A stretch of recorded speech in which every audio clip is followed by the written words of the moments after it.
Assalamualaikum warahmatullahi wabarakatuh.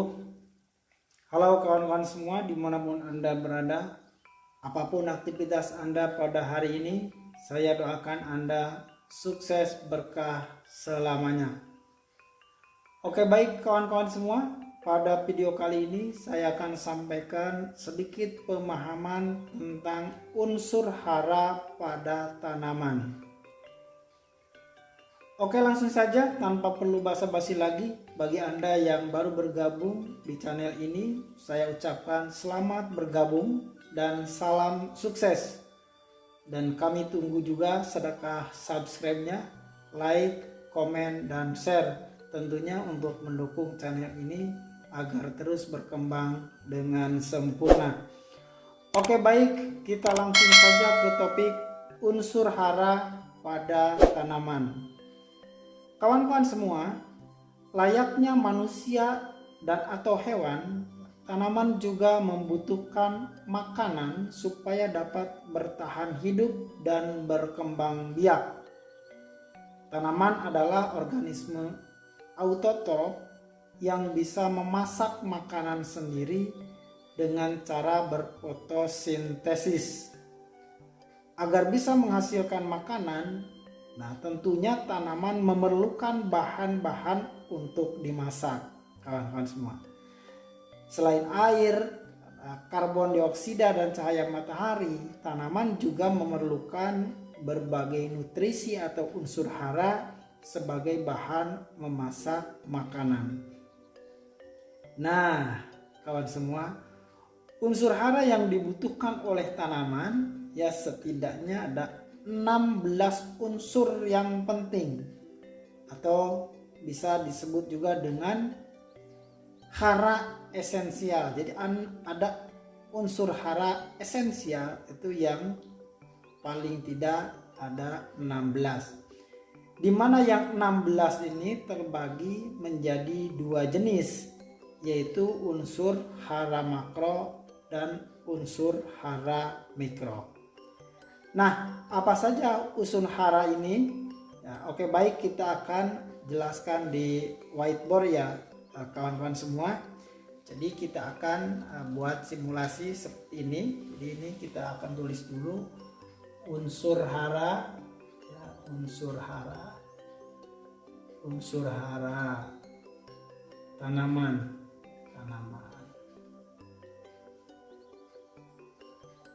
Nah, unsur hara tanaman, ya, tanaman untuk tumbuh dan berkembang setidaknya membutuhkan unsur hara yang esensial, yang ini 16. Tadi ini 16 ini.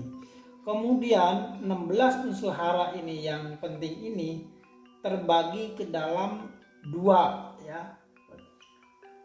bagian, yaitu yang pertama satu adalah unsur hara makro.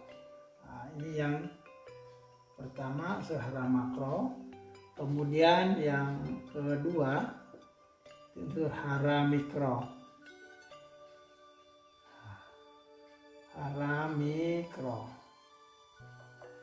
Nah, kawan-kawan semua, jadi tanaman akan tumbuh dan berkembang dengan optimal apabila 16 unsur hara ini terpenuhi, yaitu terbagi dalam kelompok hara makro dan kelompok hara mikro. Nah, sekarang kita akan bahas hara makro itu apa saja. Nah, hara makro itu apa saja? Sekarang kita akan lihat. Yang terkelompok menjadi hara makro terbagi menjadi dua juga, yaitu yang pertama hara makro primer. Yang kedua adalah hara makro sekunder.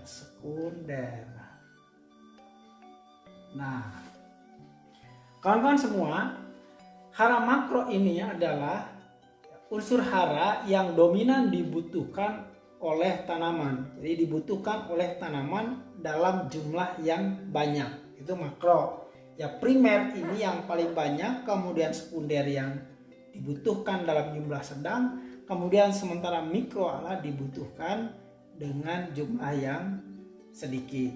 Nah sekarang apa saja hara makro primer tersebut? Hara makro primer contohnya kita akan tulis ya satu persatu. Yang pertama adalah spidolnya nih. Satu adalah karbon ya, karbon atau C ya. Karbon, kemudian lanjut untuk anunya atau H ya, hidrogen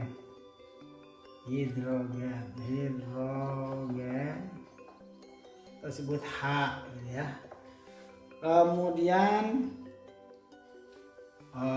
oksigen ya, oksigen tersebut O.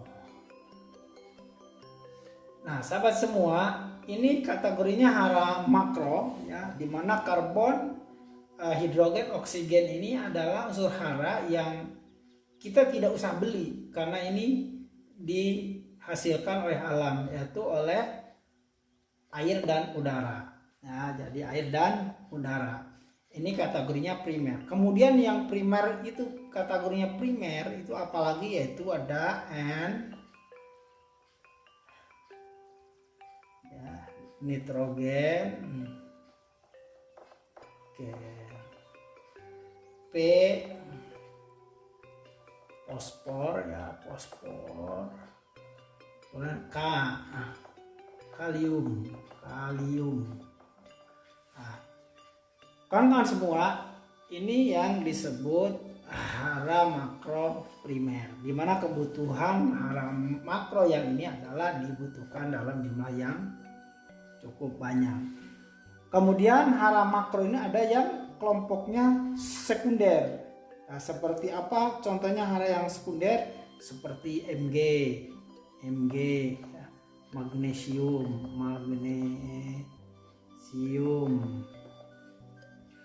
Kemudian yang sekunder lagi ada kalsium ya, ada kalsium Ca ya, kalsium. Kemudian yang terkelompok ke dalam hara makro yang sekunder itu Mg, kemudian kalsium, ada juga S ya, S, sulfur. Nah,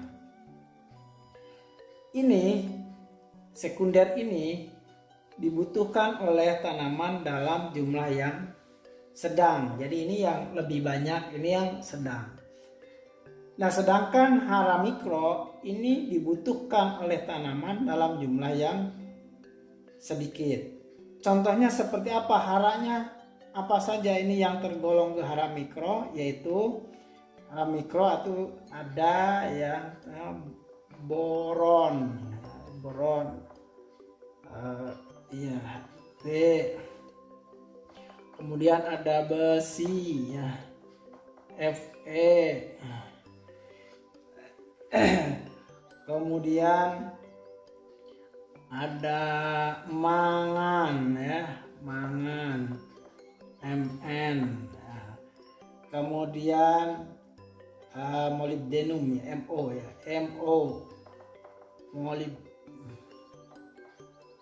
molybdenum. Kemudian Zn, seng ya, seng. Kemudian ada silikon ya, silikon, Si. Kemudian tembaga ya, tembaga itu Cu, tembaga. Nah, inilah yang terkelompok ke hara mikro. Dan inilah kalau kita total jumlahnya ada 16, yaitu 1, 2, 3, 4, 5, 6, 7, 8, 9, 10, 11, 12, 13, 14, 15, 16. Jadi ini 16 hara ini ya, ini semuanya dibutuhkan oleh tanaman. Tetapi tadi ya kita sebutkan bahwa hara mikro ini dibutuhkan oleh tanaman dalam jumlah yang sedikit, meski dalam jumlah yang sedikit, hara mikro ini memiliki peran penting dalam menunjang proses pertumbuhan tanaman. Nah, jadi walaupun sedikit sekali lagi, tapi ini penting gitu perannya atau fungsinya. Nah, kemudian hara tersebut ini yang begitu banyak ini diserap dari mana gitu oleh tanaman? Itu jawabannya adalah diserap oleh akar. Ya, akar di bawah tanaman ada akar, diserap akar.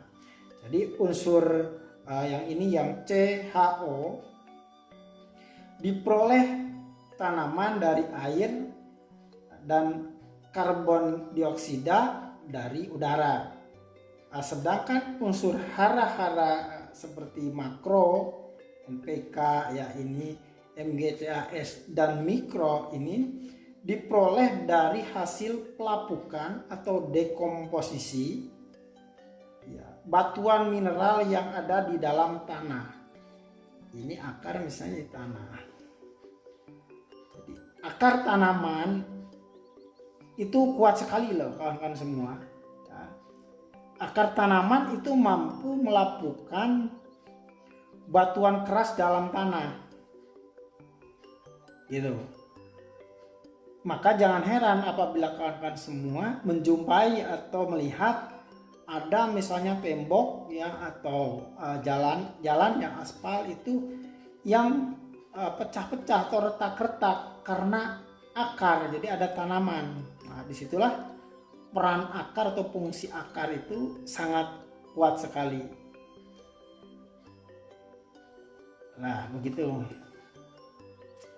Masing-masing unsur hara ini semuanya memiliki fungsi yang berbeda-beda dan saling berkaitan satu sama lain. Ya. Oleh karena itu, jika kita menginginkan tanaman kita tumbuh dengan optimal, itu maka pemenuhan unsur hara yang banyak ini penting dilakukan. Nah, sebetulnya di dalam tanah sendiri ya, di bawah ini sebetulnya sudah ada unsur hara itu secara alami sudah ada. Ya, unsur hara itu baik itu makro dan mikro. Akan tetapi seiring dengan perjalanannya waktu, semakin lama ditanami, akhirnya semakin lama diserap oleh tanaman, sehingga semakin lama kan hara atau persediaannya itu semakin berkurang karena terserap oleh tanaman. Maka oleh karena itu disitulah peran pentingnya yang namanya pemupukan terhadap tanah. Tujuannya adalah untuk mensuplai atau menjaga ya, agar supaya unsur hara ini tetap terpenuhi di dalam tanah. Begitu kawan-kawan semua. Jadi sekali lagi pemupukan itu pentingnya adalah untuk mensuplai unsur hara yang memang tergerus terus ya dari tahun ke tahun oleh tanaman. Nah, begitu uraian singkatnya ya sahabat semua. Itulah ya mungkin uraian singkat tentang unsur hara pada tanaman. Ya, lanjut dalam video berikutnya ya kita akan sampaikan fungsi-fungsi unsur hara ini ya yang sesuai fungsi. Insya Allah kita akan bahas di video lanjutnya. Sekian ya informasi dari saya kawan-kawan semua. Semoga video ini bermanfaat dan memberikan wawasan bagi Anda semua dan kita semua. Assalamualaikum warahmatullahi wabarakatuh.